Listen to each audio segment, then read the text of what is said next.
what a responsive crowd. I just adjust the microphone slightly and a hush falls over to the audience.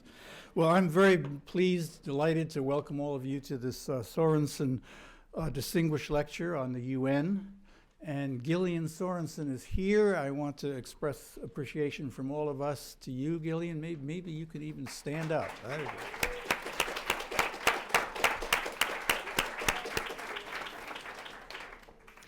I have the privilege of introducing Valerie Amos, who will be our Gillian Sorensen lecturer. Valerie was born in Georgetown, Guyana. She moved to the UK when she was 9 years old and was educated in the UK.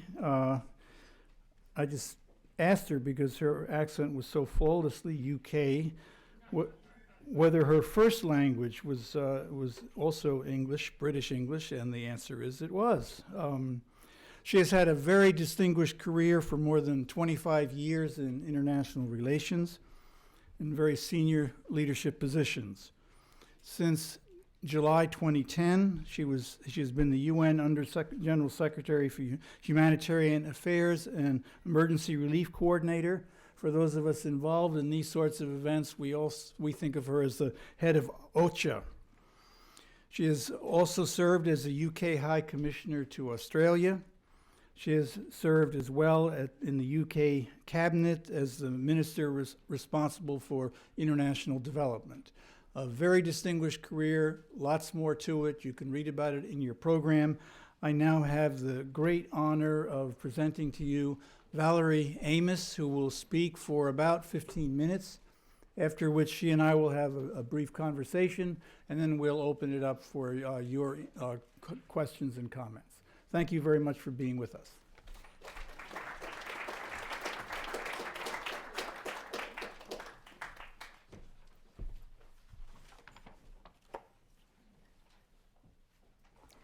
Professor Rupp, thank you very much indeed, and thank you, everyone. Good evening.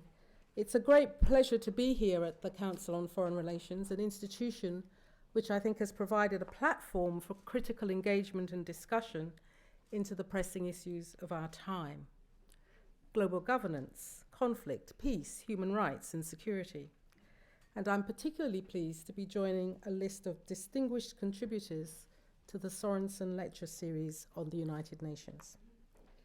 The commitment of Ted C. Sorensen, a trusted advisor to President Kennedy, and to Gillian Martin Sorensen, to the UN principles, is invaluable. And this lecture series, I think, is critical because it gives the United Nations and its senior members an opportunity to reflect on our work, on our principles, and the challenges that are facing us. For me, this lecture comes at a particularly critical time, when the world is grappling with a series of challenges which are bringing us closer together and also pushing us wider apart. And when we are seeking to redefine the role of the nation state, of governments, and of the United Nations, given the complex set of challenges which are facing us. This week alone, horrific events in France and Nigeria have led, for example, to searching questions about the nature of terrorism, security, freedom of speech and religion, the limits or otherwise of press freedom, tolerance, racism, inequality, the impact of social media and the internet, the lack of connectivity between people and cultures, and the quality of global leadership. And it's clear that we do not have all the answers as we're dealing with phenomena which are very often outside our experience. Reports of a 10-year-old suicide bomber, a young girl. Deliberate, targeted killing of journalists, cartoonists, whose job it was to challenge us to look at our world in different ways. And anti-Semitic attacks aimed at further fueling tensions between Jews and Muslims. And in the midst of that hatred and brutality and outpouring of global solidarity, even as citizens questioned themselves and their leaders about the kind of world we are living in, and the kind of future we want to have.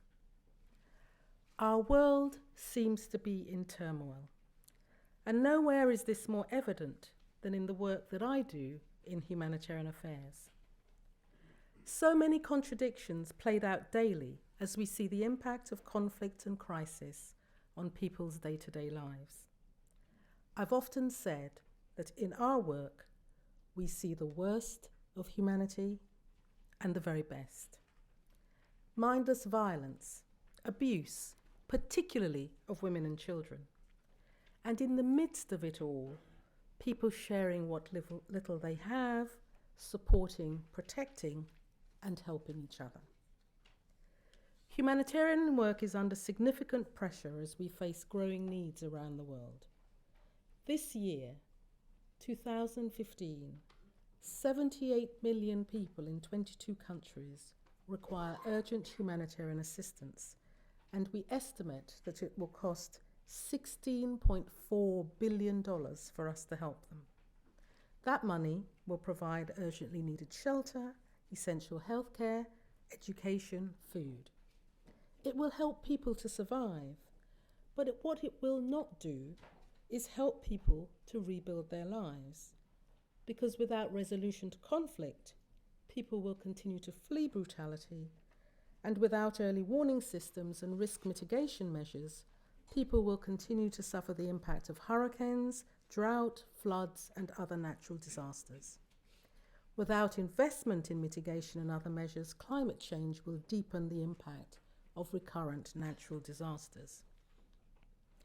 The United Nations was founded to promote global peace and security, to protect people's human rights, and to facilitate development.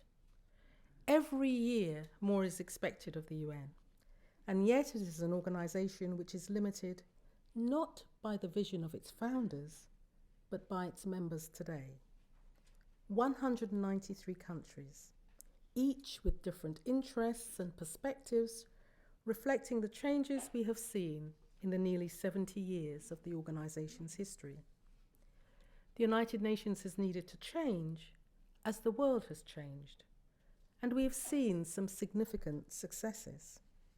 Just in my work, the United Nations provides food to 90 million people in 80 countries every year, vaccinates 58% of the world's children, saving 3 million lives a year, assists over 38.7 million refugees and people feeling war, famine, or persecution, keeps peace with 120,000 peacekeepers in 16 operations on 4 continents, fights poverty, helps to improve the health and well-being of 420 million of the rural poor, and promotes and protects human rights through some 80 treaties and declarations.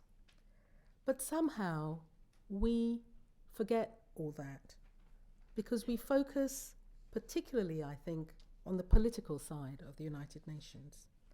The side of the United Nations which uses diplomacy to prevent conflict and assists some 60 countries a year with their elections. But as with all organizations, with growth has come more bureaucracy, less flexibility.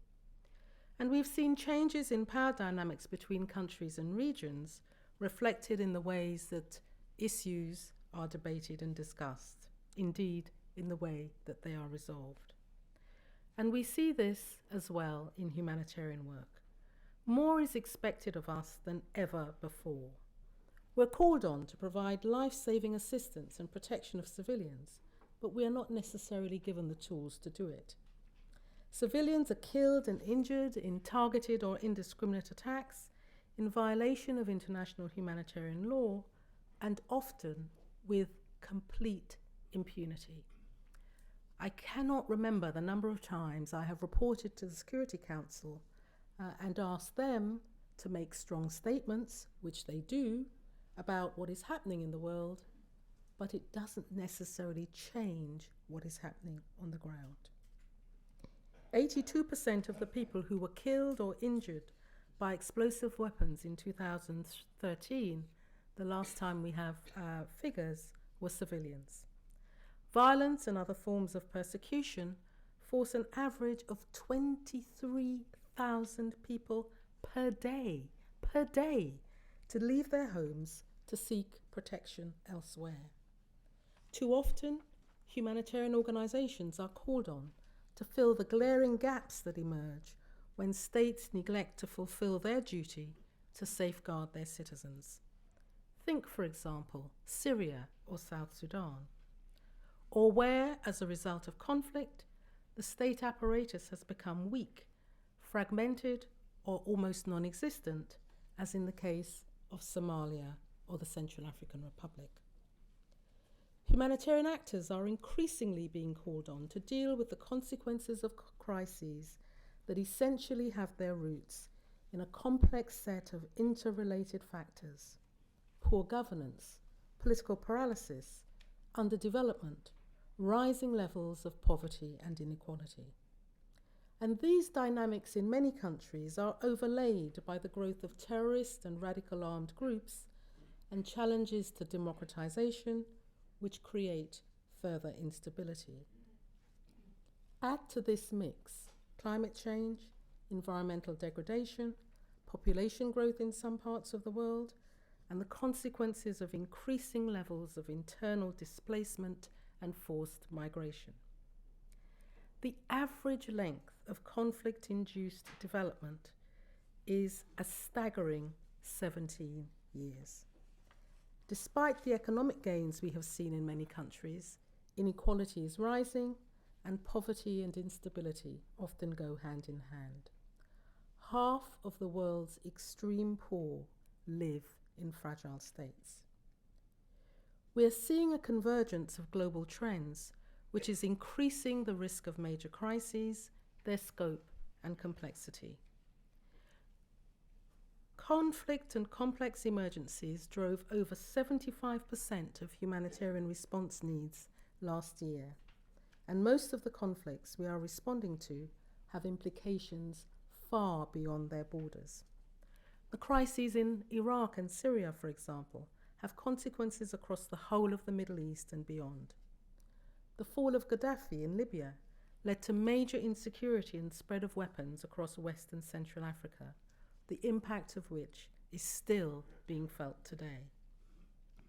And in many of the conflict zones in which we work, there has been a manifest failure by political leaders to be inclusive in their protection of their people and to realize that state sovereignty is a responsibility rather than one of the spoils of being in power. Humanitarian workers, because of the life-saving nature of our work, need to be impartial. We need to be neutral. We have to be on the side of the people, not on the side of governments or armed groups where there is conflict. This means that we operate in highly pressurized and political environments where attempts are made to use humanitarian action to pursue political or security ends. This has become more and more challenging as we have worked to keep humanitarian response separate from political imperatives in places like Syria, Iraq, Ukraine, and Gaza. We have a responsibility to be strong advocates for the people caught in the midst of conflict, and many governments don't like what we say. And we are constantly, literally and figuratively, under fire. Working in conflict zones where international humanitarian law is flagrantly violated is dangerous. In 2013, violence against humanitarian aid operations hit an all-time high with 251 separate attacks in which 155 aid workers were killed and 134 were kidnapped. But despite the continued danger, humanitarian groups continue to provide life-saving assistance to millions of people around the world every single day. And we do everything we can to ensure that we can continue to work. We negotiate with governments and armed groups. We use those with influence over warring parties to help us gain access. we use the Security Council to push for resolutions which will make a difference. We have to be operationally effective, and we have to be politically astute. We have to be strong advocates, good communicators. We have to make the case, we have to raise the money. And crucially, we have to be good leaders, demonstrating impact and pushing for change. The challenges facing organisations working in the humanitarian field is a microcosm of the challenges facing the entire United Nations. How do we live up to the values of the UN Charter? How do we safeguard human rights, protect civilians, and help secure a more peaceful and a more just world? How do we promote a more active global citizenship? And how do we help the people of the world to connect and see the value of inclusivity as well as of diversity and difference? From our work, we know that the only way to break the cycle of violence, which continues to threaten global peace and stability, is for political actors to work with communities to find sustainable solutions to these crises. The need is greater than ever for states to live up to their responsibility to protect civilians from harm, and when states fail to do so, for others, including multilateral institutions, to step in.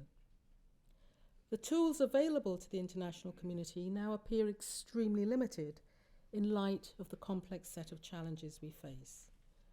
We need a stronger, and dare I say it, perhaps more interventionist global architecture to deal with the humanitarian consequences of conflict. I recognise that this would come with major risks, given global power dynamics and other differences around the world. But I do have to say that after every crisis, we say, never again, and yet it always happens again. We have a body of international humanitarian law, which over time has given us the means to tackle the challenges arising from conflicts, a set of rules. The problem is its lack of implementation. We will, of course, continue to push for civilians to be protected in conflict, be it calling on UN member states to deliver on their duty to protect their citizens, or highlighting to governments and militaries the devastating impact that the use of explosive weapons has on people living in densely populated urban areas. Implementation requires stronger vision and commitment from governments and multilateral institutions, as well as from humanitarian agencies. It is also no longer acceptable that still less than 0.5% of all international aid is spent on disaster preparedness and prevention. Finding the right approach to these and other challenges is a priority for the consultations leading up to the 2016 World Humanitarian Summit, the first ever such summit which has been called for by the UN Secretary General. At that summit, we will have a unique opportunity to reshape our approach to humanitarian aid, and indeed the way that we do humanitarian business. We all face a choice. We can continue to effect piecemeal change, or we can truly transform the way we approach complex problems in a way that better reflects today's reality. I think we should try to do the latter for the sake of the millions of people around the world today who frankly deserve better from all of us. Thank you very much.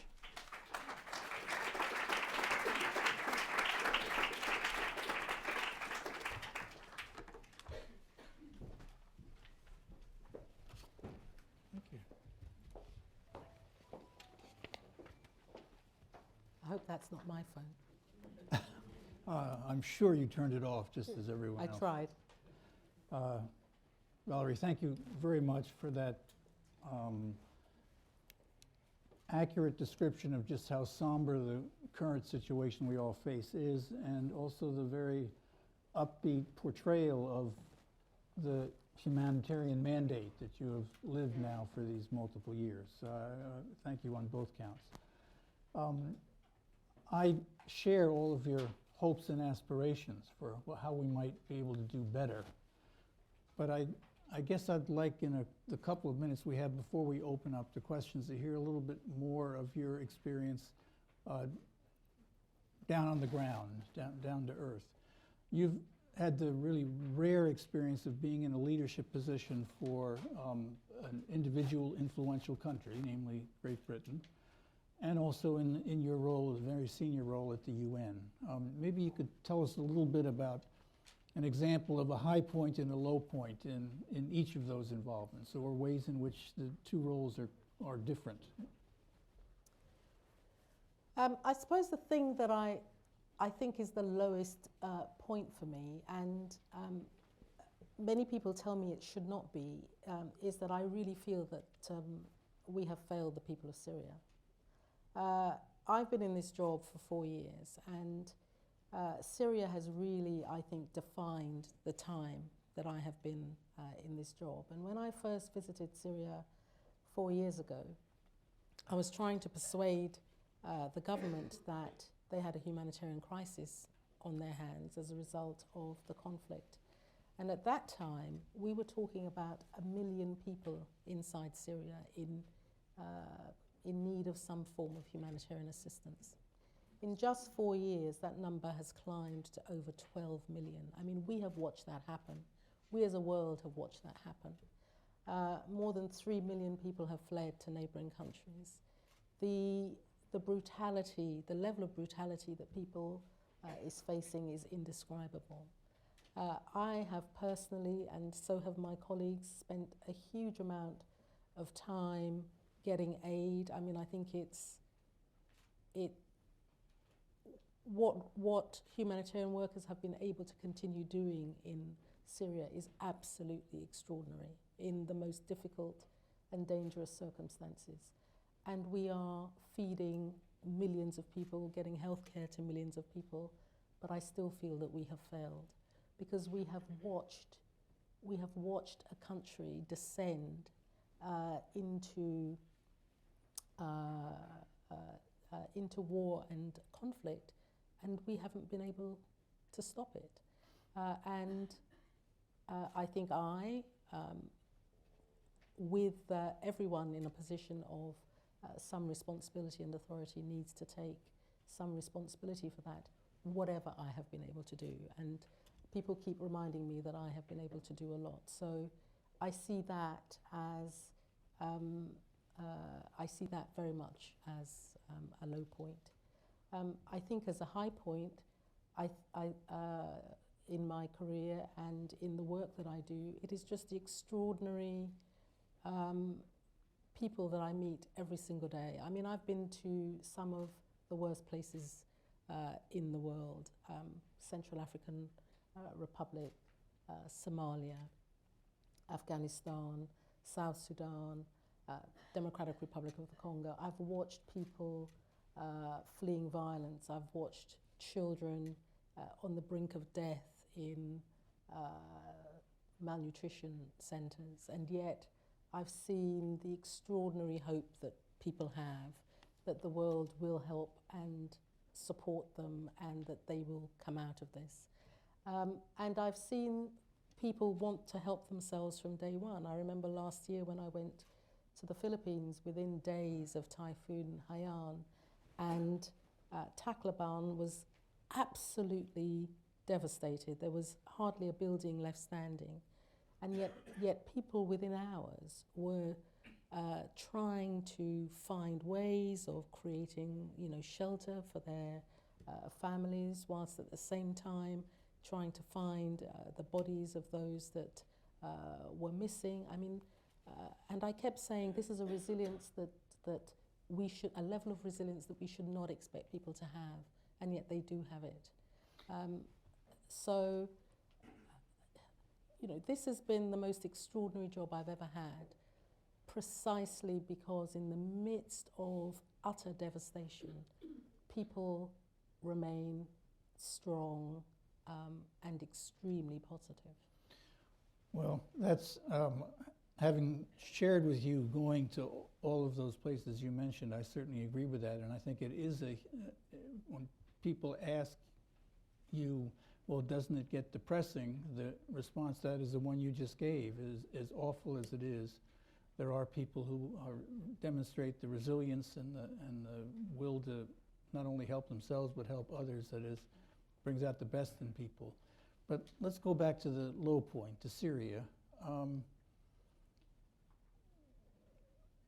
As you know, the International Rescue Committee is involved in Syria and in all the countries surrounding Syria on all of the fronts that you mentioned. And the crisis has accelerated to a point where it is absolutely an incredible tragedy for all those involved.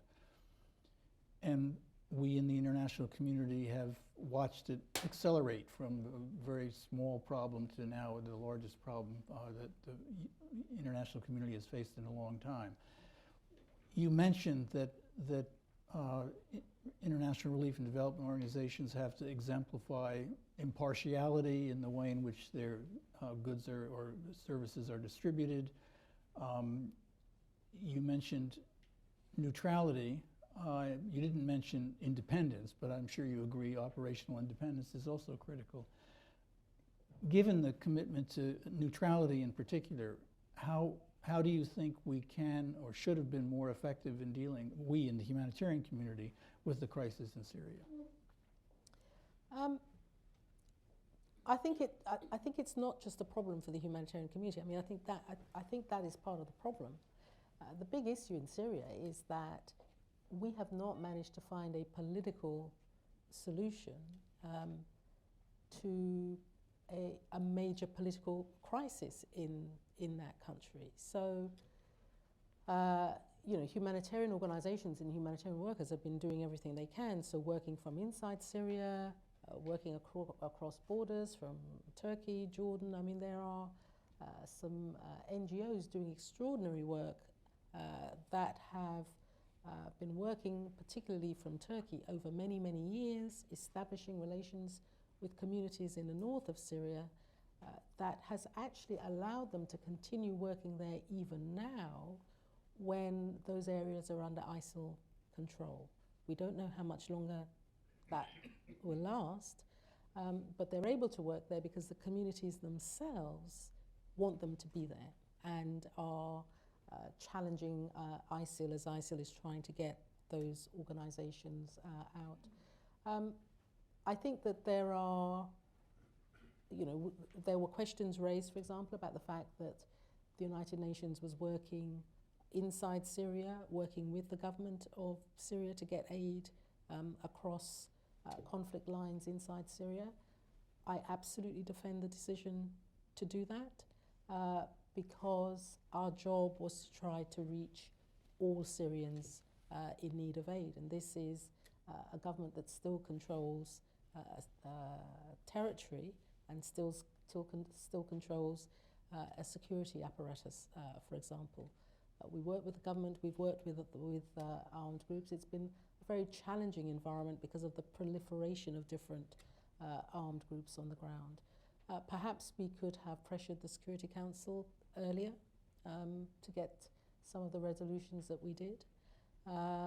But the political differences, particularly between the Permanent Five of the Security Council, I think really led to a degree of stasis at the beginning of the crisis because there simply wasn't an agreed way of moving forward, even though I think on humanitarian issues there was a sense in which everyone agreed that more needed to be done to deal with the humanitarian consequences of the conflict. Well, in your comments just now, you mentioned about the growth of programs in the United Nations and therefore an increase in bureaucracy and a reduction in flexibility. That last comment about the difficulty in the response of the UN would call further attention to that set of issues. What's the long-term solution to that problem? One of the things that we're looking at in the run-up to this World Humanitarian Summit is essentially how do we do our business? Are we doing are we conducting humanitarian operations in the best possible way? Should we be working with a wider range of partners? What is the added value of UN organizations in these situations? How can you best support the local communities on the ground who are there and present and already have the relationship? So there are a big set of questions, I think, which we have to continue to ask ourselves about what we're doing, why we're doing it, what needs the support, if you like, of the multilateral system as opposed to what can be done at the local level. And it's extraordinarily difficult in conflict situations. It's much more straightforward in a natural disaster situation, but in a conflict situation where you have so many different individuals and organizations on the ground at war with each other, I think you need the United Nations and, as it were, the independence of the United Nations system. But therein also lies some challenges because, of course, the United Nations has, it has a political dimension, it has a peacekeeping dimension, a development dimension, a humanitarian dimension. We are not always seen as neutral. We're not always seen as independent. Well, let's just, and then we will open up to others, but let's take one last example. We've all been struck with the Ebola crisis in West Africa. That's an example where the question of lack of flexibility or rigidity or organizational interaction can't help but arise. Could you comment on how, give a grade to the international community on responding to Ebola, or international community and West African communities? I think Ebola is probably the most complex coordination challenge that the international community has ever had to face. Because this is not just a health crisis. This is a major economic crisis for the countries of West Africa.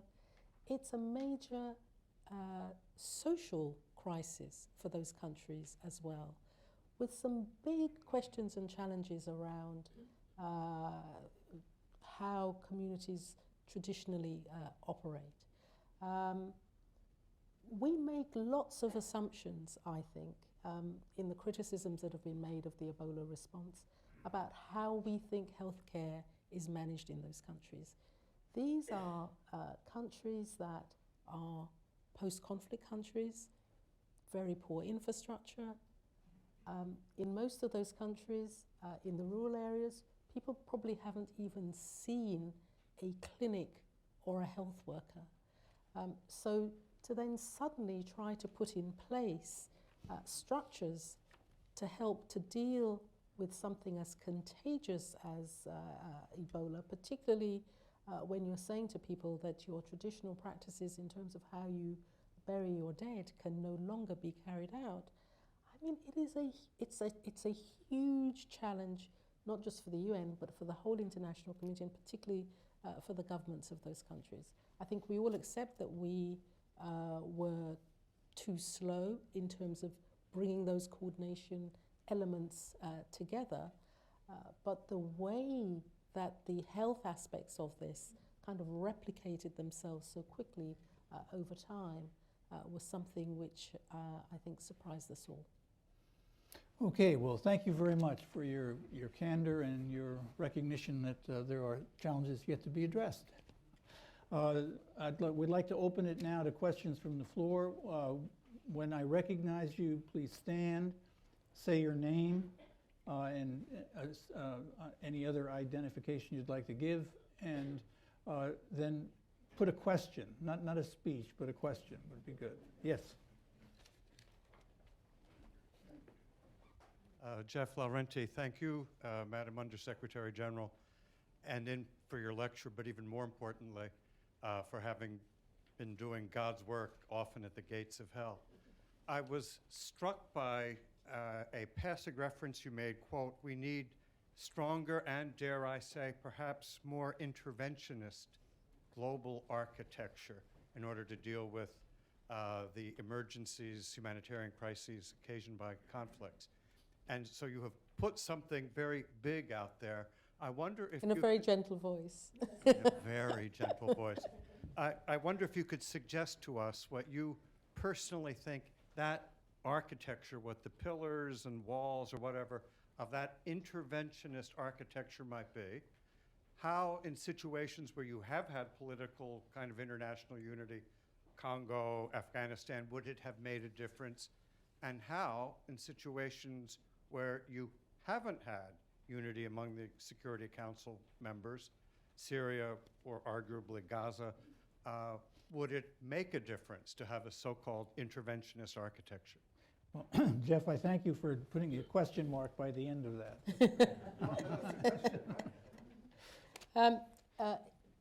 It's a huge question, and I wanted to put it out there. And I don't have all the elements as to what the architecture might look like. You know, a few years ago, we talked about the concept of responsibility to protect and what that might mean, and we haven't been able to deliver on that. And it's partly because you know, what I've seen in the time that I've been at the UN is, and my colleagues at the International Committee of the Red Cross talk about this too, a more kind of aggressive use of state sovereignty by member states of the United Nations, basically to prevent things happening and to prevent the United Nations and the sort of multilateral system and others calling them to account. And quite frankly, I think that there isn't enough calling to account. That you have states that sign up to a whole set of treaties, that sign up to the UN Charter. It carries responsibility with it. And there isn't sufficient, in my view, accountability linked to that membership of the United Nations and that, as it were, almost passive acceptance of a commitment to the values of the UN Charter. So, you know, I don't know what the different elements of this might look, but I mean, I actually feel very strongly that we have a strong body of international humanitarian law, which we are not putting into practice. I have, on many occasions, exhorted the Security Council members to recognise flagrant violations of international humanitarian law, and they do, and then there is no action after that. So I'm asking the question, in the modern world, where we are proud of that international architecture, where we are proud of the Geneva Conventions, where we are proud of the progress that we have made, and we have made progress. I mean, I think part of the problem is that we focus on the negative, not on the positive, and we have made progress, but at the same time, to watch as, you know, millions of people are forced to flee, as there is abuse on an unprecedented scale of girls and women in many countries across the world, and action is not being taken in relation to this, I ask the question, should we not be more interventionist? Now and I say dare I say it, because when you talk about intervention, people always think it means boots on the ground. It means that you are invading somebody else's country. And that is not necessarily the question that I'm asking. I'm asking a question about an architecture that we already have, a body of rules and law that we already have, that we are not holding ourselves accountable to. And I see this as a significant failure. Within the United Nations ourselves, we have been doing some soul searching on the issue of human rights, and particularly post what happened in Sri Lanka and criticisms that the United Nations did not sufficiently early raise the temperature and call the fact that major human rights abuses were being carried out in Sri Lanka. And it's caused us as United Nations to completely rethink how we do this. And the Secretary General and the Deputy Secretary General is now leading something called the Human Rights Upfront agenda, which is about putting the recognition and commitment to human rights, which is a founding element of the UN Charter, front and centre of our work. But it's not going to be enough for us to do that from an organisational perspective if our member states don't buy into this. So these are the questions that I'm asking. And yes, we need some architecture associated with it, but let's not have a whole nother big singing, dancing organisation. Let's have some accountability, I say. Okay, accountability, that would be very helpful. Yes, John?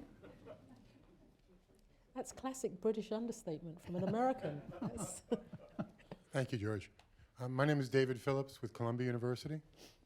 A couple of your predecessors, Jan Eglin, Sergio de Mello come to mind, reinvented the role of Emergency Relief Coordinator as the UN's chief advocate. In light of your experience in Syria, do you feel that enough was done to name and shame countries on the Security Council who became accomplices to the human suffering? And is neutrality really a cherished principle, or does it merely contribute to the misery of victims? Well, whose neutrality? Can you say whose neutrality you're referring to? Because the neutrality that I'm talking about is the importance for humanitarian work of being able to engage with and speak with everybody. So I'm not thinking about the neutrality of humanitarian workers. I'm really thinking specifically about your neutrality and your voice and what you can do to mobilize the political will to take on those countries that become accomplices to crime. First of all, I think that part of my my advocacy, and in a way, I think that as this rather grand title I have as the Emergency Relief Coordinator, that part of that is actually about being on the side of the people who are facing these atrocities. And I've been very strong about that. I think that it is about taking sides, but I think it's about taking the side of the people. On the issue of calling out and naming and shaming, this gets raised with me frequently, particularly in relation to members of the Security Council. And one of the challenges I think that we have is with respect to the issue of humanitarian work, you very often find that the members of the Security Council are speaking with one voice. I mean, you know, they have very, very similar views. What they disagree about is what is the political route that will actually have an impact on the work that I'm doing. So I rather famously once had someone say to me, you should stand up every week in the Security Council and denounce Russia because of Russia's closeness to Syria. I had to actually disabuse them of the fact that that in relation to humanitarian issues, Russia had been extremely helpful to us in terms of the relationship that we were able to open up with the Syrian authorities to get access to various places. So it is always more complicated than it appears on the outside, because we're talking about political differences which have a significant impact on the humanitarian work, but in the work that I am doing and in the advocacy that I'm doing, very often I am being helped by countries which, on the political side, have significant differences. So that's where the challenge comes in terms of that advocacy. Yes, yes.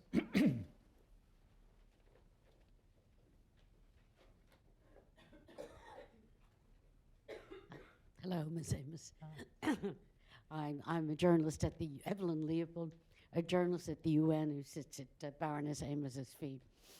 I hadn't noticed that before, but so my question is, how careful are you, since walls have ears, how careful are you when you brief the Security Council so that Syria doesn't take it out on WFP or someone else who needs the government to deliver aid? And secondly, you said something about putting humanitarian issues first. I thought that's what the UN promised to do after Rwanda. Just on your second point, I mean, I think that after Rwanda, after Srebrenica, after a whole variety of crises that we've seen in the world, that member states of the United Nations have said never again, and yet we have not managed to live up to that.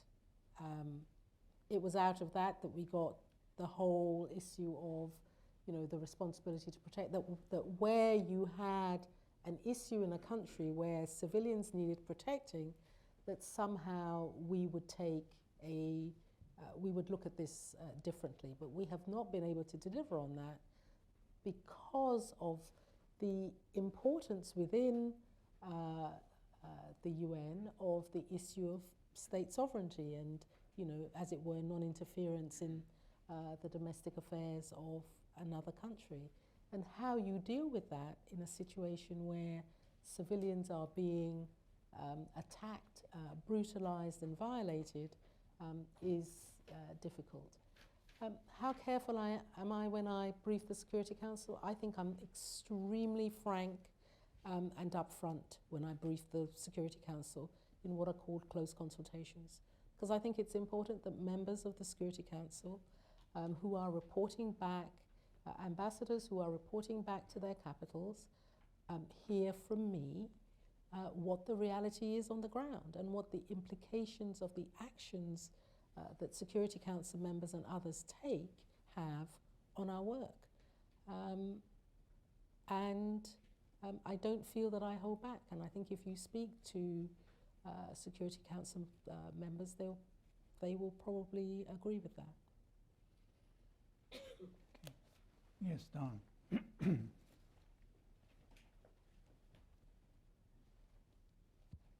I'm Donald Shriver of Union Theological Seminary. As we all know, when the UN started taking seriously the principle of responsibility to protect, it was offering a real collision with the principle of national sovereignty. What is your reading of the experience of the UN so far in undertaking responsibility to protect without merely engaging in further violent conflict with nationally sovereign governments?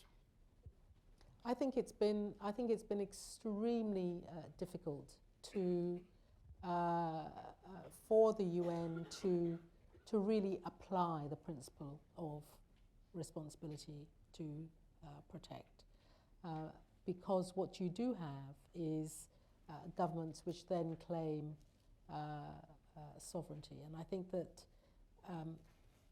even after the whole development of the principle of responsibility to protect, that actually nation states have become even more aggressive in their use of state sovereignty as a reason to prevent action being taken to protect civilians.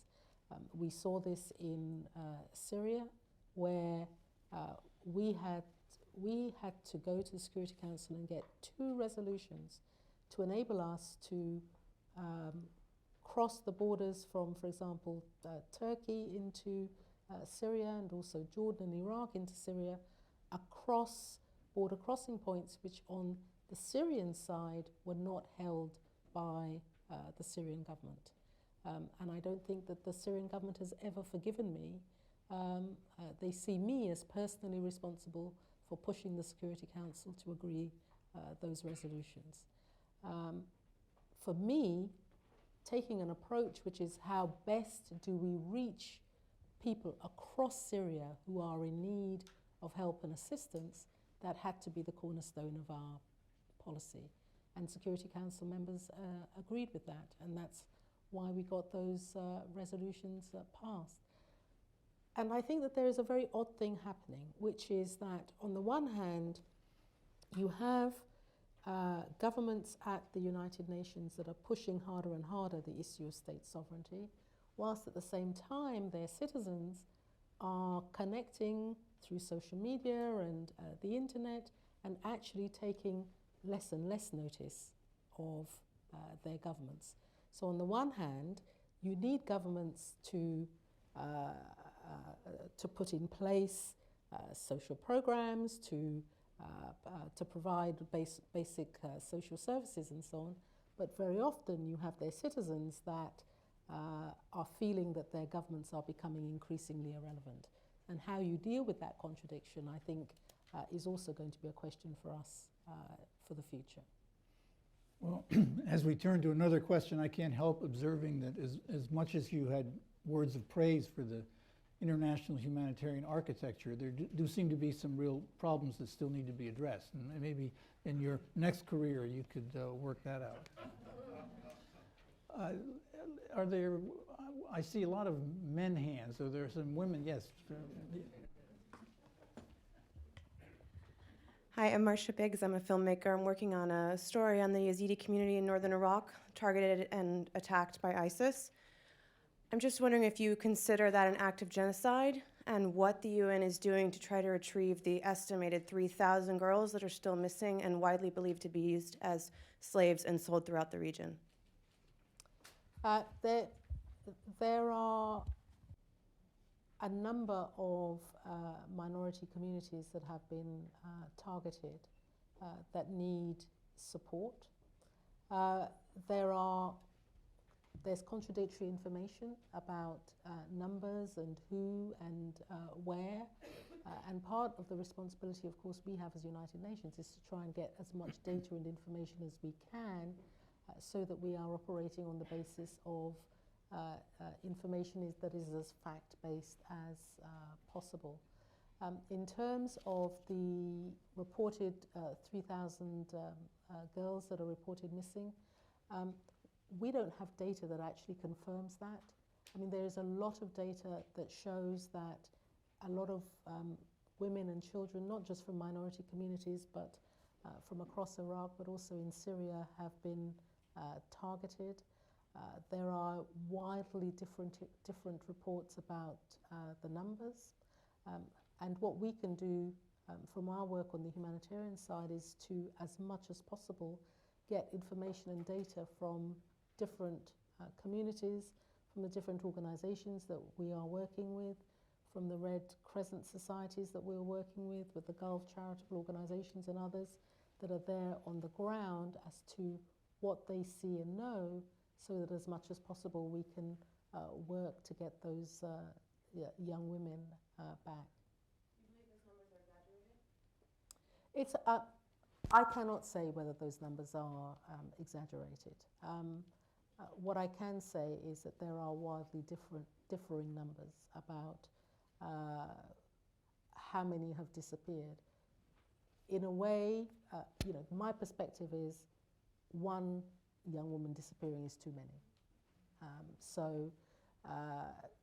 Working to ensure that this doesn't happen, working to ensure that there is adequate protection for minorities, adequate protection for women and girls is a crucial element of all of this. Okay, one final question, yes.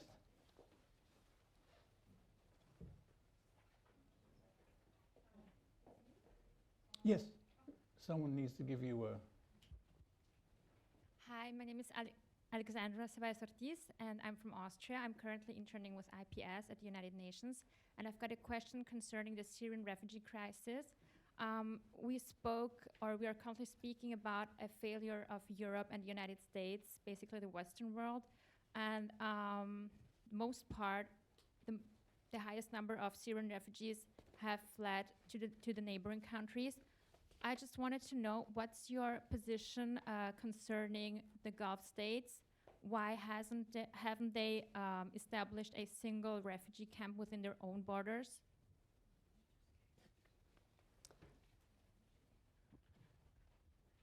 First of all, I think it's important to recognize that in all of the neighboring countries, In Jordan, in Lebanon, in Turkey, the majority of Syrians are not living in camp situations.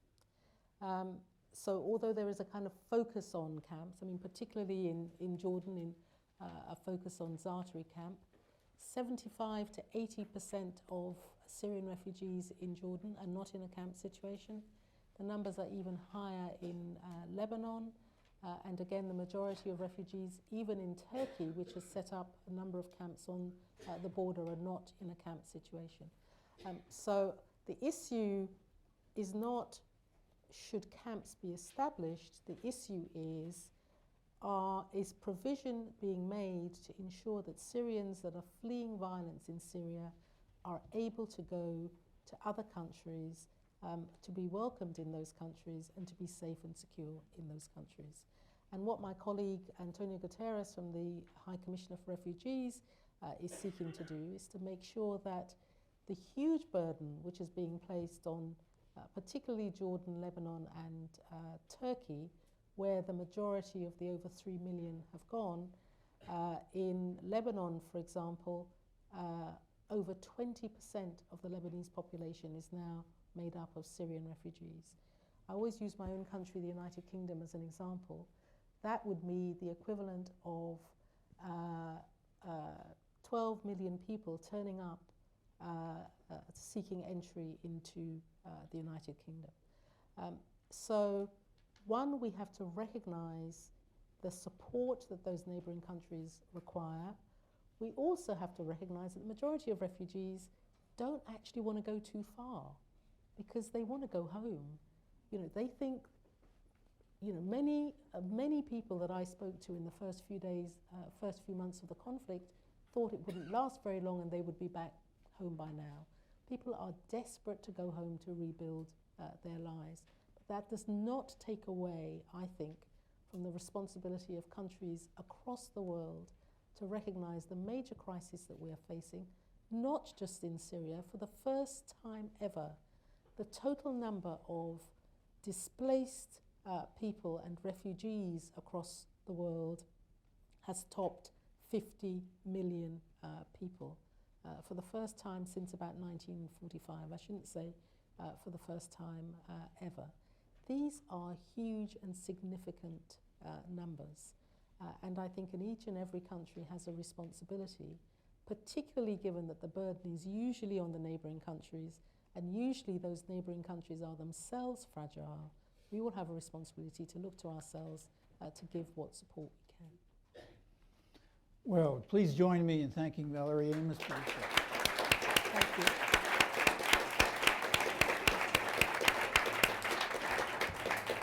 Thank you all very much for coming.